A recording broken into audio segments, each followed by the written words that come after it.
Good morning, good morning. My goodness. May isa akong bangos na sobrang laki. Giant. As in, maraming paminta. Palagi akong naglalagay ng lemon sa aking marinate na isda. I don't know why, pero yun yung gusto ko. Gusto ko nito naka-flat. Naka-flat siya, yan. So, ayan na. Ay, wow! Ko yung mga bones na nagka-crack. Ang ganda!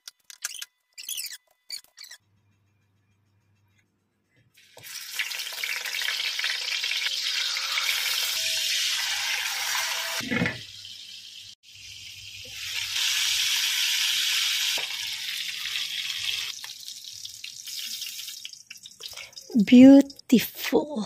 Ang galing. Subukan nyo na rin.